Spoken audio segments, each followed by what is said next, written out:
আসসালামু আলাইকুম, কেমন আছেন সবাই? দেশি ফ্লেভারে কিছুদিন আগে আমি চিকেন কাবাব অর্ডার করেছিলাম 20 পিস ফ্রোজেন। বাসায় এনে ভাজার সাথে সাথে সব খুলে গেছে, কারণ আমি ডুবো তেলে ভেজেছিলাম। এটা আমার ফল্ট ছিল।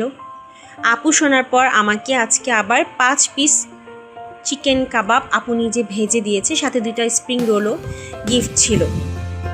বিশ্বাস করবেন, 2টা চিকেন কাবাব সাথে সাথে খেয়ে ফেলেছি, এত টেস্ট ছিল।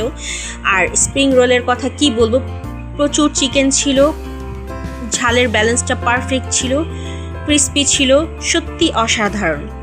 আমি মুগ্ধ হয়ে গেছি যে এটা কি আমি চিকেন কাবাব খাচ্ছি নাকি বিফ কাবাব খাচ্ছি। যাই হোক, যেহেতু চিকেন কাবাব আসছে, আমি ঝটপট করে পোলাও রান্না করলাম, ডিমের কোরমাও রান্না করে ফেললাম, জাস্ট এই চিকেন কাবাবটা দিয়ে পোলাও খাওয়ার জন্য।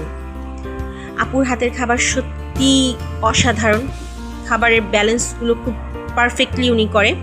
আমি আজকে আবারও 20 পিস চিকেন কাবাব অর্ডার করেছি, আপনারাও চাইলে অর্ডার করতে পারেন।